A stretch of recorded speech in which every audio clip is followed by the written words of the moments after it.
My name is Jason Grebley. I'm an associate professor at the Kirby Institute at UNSW Sydney in Australia, and I'm also the president of the International Network Hepatitis and Substance Users.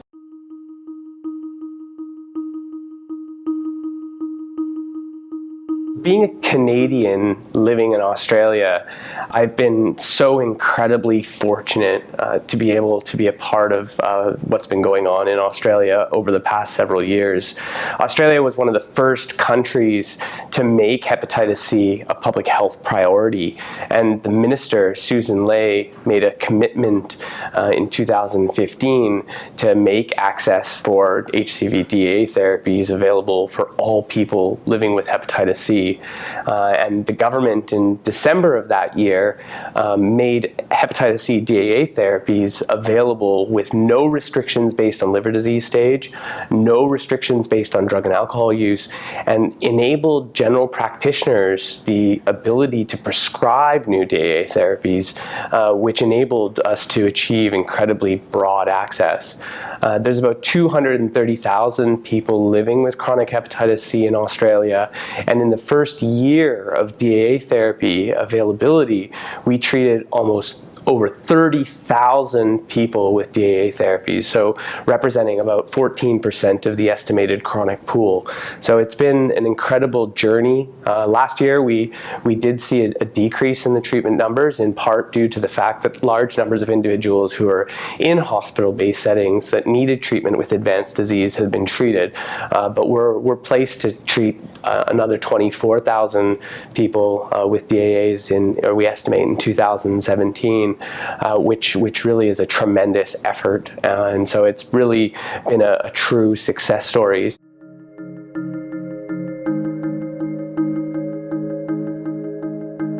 Australia is now in its 5th national strategy, so very, very strong support from the strategic perspective.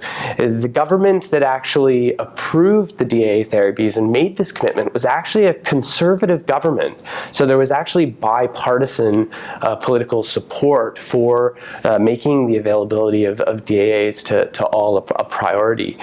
There was an incredibly strong role of the community, both community hepatitis C organizations and also community-based drug user organizations, and these organizations are funded by the government, so it enables them to really have a strong voice, and they really played a key role in achieving this.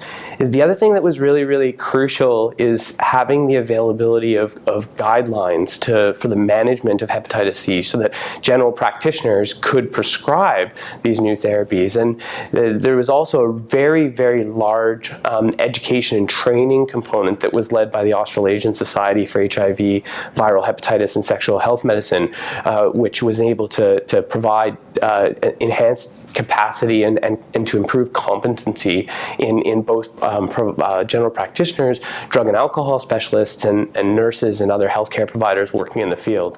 So yeah, it's been an incredible journey, and I think it is a successful model.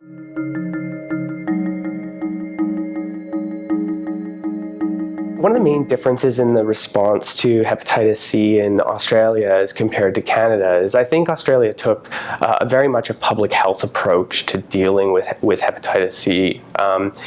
If you take the broad access that was available in Australia, the negotiations that went on between government and the role of community and providers and researchers into that process, I think that was a really, really crucial component. I think it took a little bit longer for Canada to work together with industry and with practitioners, providers, the community, researchers to negotiate sort of better prices on DAA therapies in Canada. And so we're now in a situation where some of these restrictions that are based on liver disease stage are being removed. Fortunately, Canada has a very strong primary care workforce and lots of drug and alcohol providers who are, I think, think, interested and willing. And when you have restrictions based on fibrosis stage, like is in place in Canada, it actually acts as a double restriction, because if you're restricting to people with advanced disease, it's actually limiting it to specialists who can prescribe. So by removing this, it's going to enable the general practitioner workforce to enter in and to assist.